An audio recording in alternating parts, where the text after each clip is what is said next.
Hello. Oh, I forgot to turn this on. Okay, I'm going to be a lot more frazzled. We've just now started virtual learning. And so that means, there we go. That means I'm probably going to look a lot more frazzled. I'm a stay-at-home mom, trying to run my own business, and also trying to explore this idea of ethics in religion by creating a new church, a Church of the Rebels, where we can have these spiritual conversations across the board, not just with Christianity, but Muslims and Jewish faith and Hindu and all the faiths combined. That we can come together and we can have these conversations. So I hope you can hear me. Mom, I changed my girl in different. Okay. Myself in different clothes. Great. All right. Let me do this real quick and I'll be right with you. And I have a daughter. Hello. So please go to your room so I can do this. Okay, thank you. So yeah, things are going to be a lot more chaos, and I don't even know if this thing's working. But I'm going to do a quick little lesson. Like I said, every Thursday we do. I do a sermon at 12 noon, or I try to stay within that time frame. Like I said, with virtual learning, it's probably going to be a little bit more sporadic. But one of the things I want to point out is whenever we're talking about parables, and that's what we're really going to be exploring, is Christ's entire journey, the Gospels of Christ, and including the parables, and especially the parables. And in order to understand these parables that were written or spoken, it was oral storytelling for the audience of that time, we have to kind of get into that frame of mind of what that audience was feeling. And so what I want you to do is talk about empathy, where empathy is a feeling in which we put ourselves into somebody else's shoes. And a lot of times we feel like we can't do that because our situations are so different. We feel like, oh, because I live in this kind of life that I can't possibly put myself in the shoes of somebody on the other side of the country. But hopefully, after I give you this experiment, this workshop, if you would, of empathy teaching, you'll be able to do that. And you'll be able to have a little bit more compassion, a little bit more caring for the people on the other side of the world, and even the people in our own neighborhood. And as we learn to have more empathy towards each other, we can start having better conversations with each other. Because in those conversations, we're going to find a lot of the things that we thought we had differences in are actually going to be things that we have in common once we get rid of these stereotype ideas that kind of keep us apart. So I feel like for the purpose of discussions, for the future discussions that we have, having this idea, this vehicle of a tool to understand the deeper feelings towards God, it gives us a way to have a deeper feeling towards God when we have an empathetic approach to the scriptures. Whenever we start seeing things, not so much in the nitpicking that we usually do when we pull things, we pull verses and we say, well, this is fact and this is the only way and this is the absolute. When we start looking at things at a more empathetic view, we start looking at it more of as a curiosity, to a human relationship building curiosity, to say, okay, here are these people and they're living in this time period, but they're having this interaction with each other. And even though the time period is way back in the past, we can kind of find these commonalities in the way they interact with each other. What motivates their actions? What motivates their reactions? What feelings motivate their reactions? And a lot of people have a problem with feelings, but feelings determines our decisions. We can't separate feelings from ourselves. Great. Okay. No. Okay. We can't separate our feelings any more from our bodies than we can stopping ourselves from breathing. Feelings is what impacts our decisions. It is what determines the choices that we make. Feelings is not a bad thing. It has gotten such a bad rap, all these feelings, all these emotions, but emotions and feelings are central to being a human. And so if we understand these things that we have in common, our pains, our griefs, our joys, our fears, things that motivate us into actions, these feelings that motivate us into actions, we can then take these parables and we can start piecing them down and start looking at the interaction, the action points of the characters and the feelings and the things that motivated their actions. And then we can look at the moral lesson that Christ is giving at the end. So very quickly, because my daughter is just running all over the place, let's do a little exercise. I want you to picture in your mind an event that brought you to the greatest joy in your life.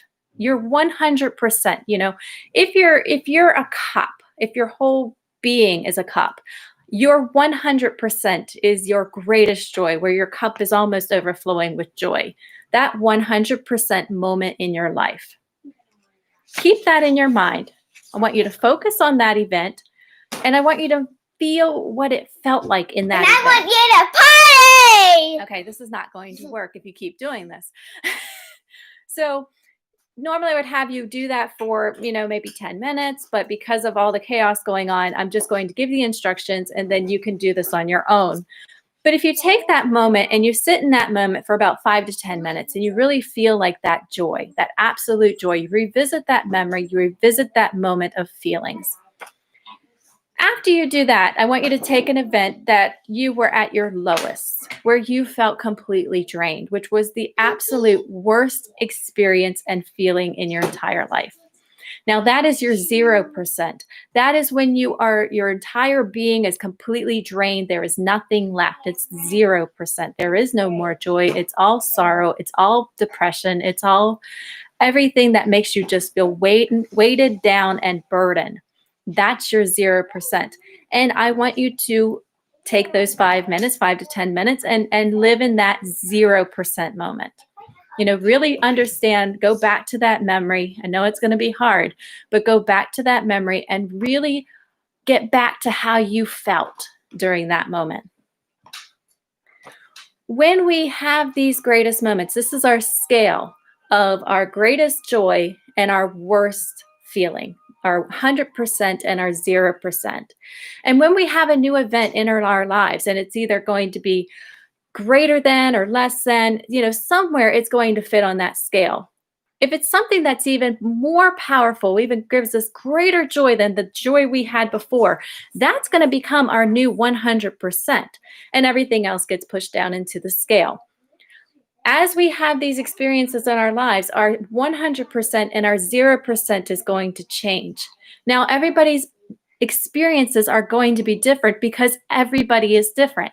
But yet we can still understand what it's like for us personally to know what 100% feeling feels like and a 0% feeling feels like.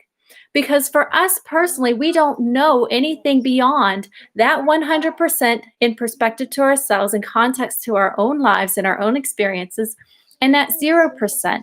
So even though we do not have the same 100% and 0% as somebody else, even though here in America, we do not understand what it's like to have constant bombs happening outside of our house, we can understand what it's like to have that horrifying feeling of fear, especially now with COVID going on. And we don't know if stepping outside of our house is going to be a risk, if we're going to die in 10 weeks later or a week later or whatever the thing is.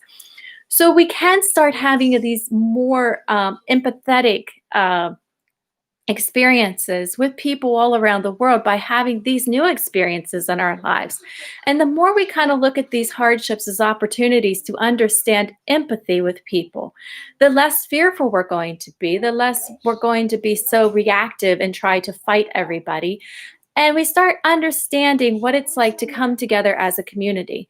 And when we get that kind of frame of mind, then we can go back to our scriptures, whether it's your Muslim, it's your Quran, or you're Jewish and it's the Torah, or for Christians, it's the Bible. And we can go back to our scriptures with that empathetic frame of mind, no longer saying that, I'm the chosen one and everybody else is doomed. But looking at that and looking especially at the parables, if you go to the Bible and looking at the parables of Christ, who is this master of communication and master of connection, and everybody felt like they belonged. Whenever they were listening to his sermons, they just felt like he was talking directly to them. And hello, my name is Ivy. They felt that comfort to be able to come to him. Back to the Ivy channel. Okay, Ivy, this is not your channel. We'll do something like this later, okay? I think I'm going to give you your own channel. But that's something else. It's a problem with live whenever you have your kid constantly. But anyways, I'm going to end this now. Take that experience. Once you do that exercise, then I want you to go back to your scriptures. And you can even do this as an exercise before you read your scriptures and see if you see a different experience with God and your personal relationship with God whenever you have a more personal relationship with other people. Okay, that's it. I got to go. Talk to you all later next week. Well, getting in the lab is hard.